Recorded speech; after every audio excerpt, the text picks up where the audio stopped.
আসসালামু আলাইকুম। আবারও হাজির হলাম আপনাদের মাঝে নতুন আরেকটি ভিডিও নিয়ে। আজ আমরা স্যামসাং একটি কমন একটি রোগ আর কি, এই বিষয় নিয়ে কথা বলবো। আপনারা দেখতে পাচ্ছেন আমাদের সামনে একটি যে স্যামসাং মোটর আছে, এটি মূলত একটি 19 ইঞ্চি মোটর, মডেল নাম্বার আপনারা নিশ্চয়ই দেখতে পাচ্ছেন।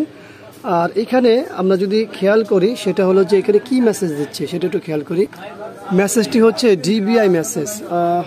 কেন এই হলো ডিবিআই মেসেজ। তো এখানে চেক সিগন্যাল কেবল ডিবিআই, এই যে শব্দ না, এই শব্দগুলো একটু খেয়াল করতে হবে। তো আমরা বিজিএ কেবল অলরেডি লাগিয়েছি, দেখুন এইখানে কিন্তু ডিবিআই মাইনাস আছে এবং বিজিএ। তো যেগুলো সার্কিটে, যে সার্কিটগুলোতে ডিবিআই থাকে সেই সার্কিটগুলোতেই আপনার এই যে আমি দেখাই আরেকটা বিষয়। ধরেন এটা একটা স্যামসাং সার্কিট, হ্যাঁ, যদি একই মডেল না কিন্তু এখানে ডিবিআই নাই। যদি এখানে ডিবিআই থাকতো সেই ক্ষেত্রে আমাকে যদি সিগন্যাল কেবল না পায় এই মেসেজটা দিয়ে থাকে ডিবিআই মেসেজ, ঠিক আছে। আর যদি এরকম হয় যে শুধু বিজিএ আছে সেই ক্ষেত্রে লেখা আসবে এই ডিবিআই জায়গায় চেক দ্য সিগন্যাল কেবল লেখা আসবে। এখন তো check the signal cable plus হলো ডিবিআই, তো এই জায়গাটা থাকবে ডিবিআই থাকবে, এখানে শুধু চেক দ্য সিগন্যাল কেবল থাকবে। তো আসলে আমরা এই ধরনের সমস্যা কেন হয় বা সমাধান কিভাবে করতে বা এই ধরনের সমস্যা দুইটা কারণে হয়। কারণ নাম্বার 1 সেটা হলো এই যে এখান থেকে আমাদের যে সিলেকশন আছে সিলেকশন চেঞ্জ হয়ে গেছে, নাম্বার 1। নাম্বার 1 যেটা আছে এটা ইন্টারনাল, আর এক্সটার্নাল, হ্যাঁ, এটা ম্যানুয়াল থেকে ঠিক করতে হয়।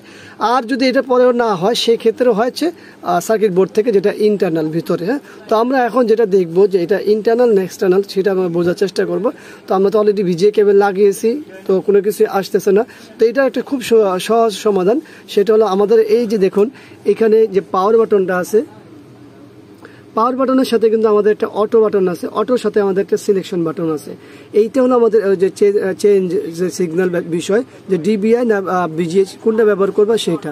তো এই ক্ষেত্রে আমরা এখানে যে ব্যবহার করব শুধুমাত্র এই 3 নাম্বারটা, এই 3 নাম্বারটা আমরা ব্যবহার করব।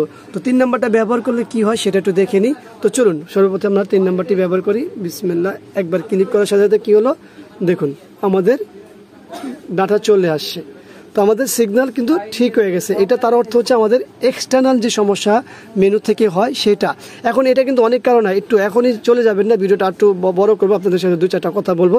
সেটা অনেক কারণ হয়। সর্বপ্রথম হচ্ছে এই কারণটা মানে এক্সটার্নাল যে বিষয়টা, এটা হয় ঘরের মানুষের কারণে, সেটা ম্যাক্সিমাম সময় বাচ্চাদের কারণে, অথবা আপনাদের অজান্তে। অনেকে আসতে আছে মাউস এখানে থাকে, কাজ করতে করতে হঠাৎ করে এখানে লেগে গেছে, তার কিন্তু খবরও থাকে না। এখানে লেগে গেলে অনেক সময় আমাদের সিগন্যাল ব্যবস্থা পরিবর্তন হয়ে যায়।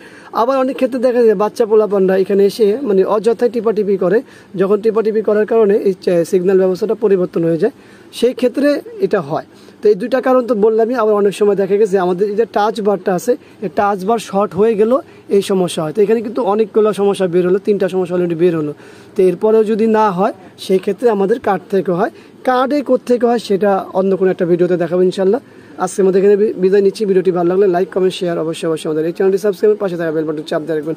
আবারও দেখাবো ইনশাল্লাহ অন্য কোনো বিষয় নিয়ে। আজকে আমাদের এখানে বিদায়। আল্লাহ হাফেজ। আসসালামু আলাইকুম রহমতুল্লাহি ওয়া বারাকাতুহু।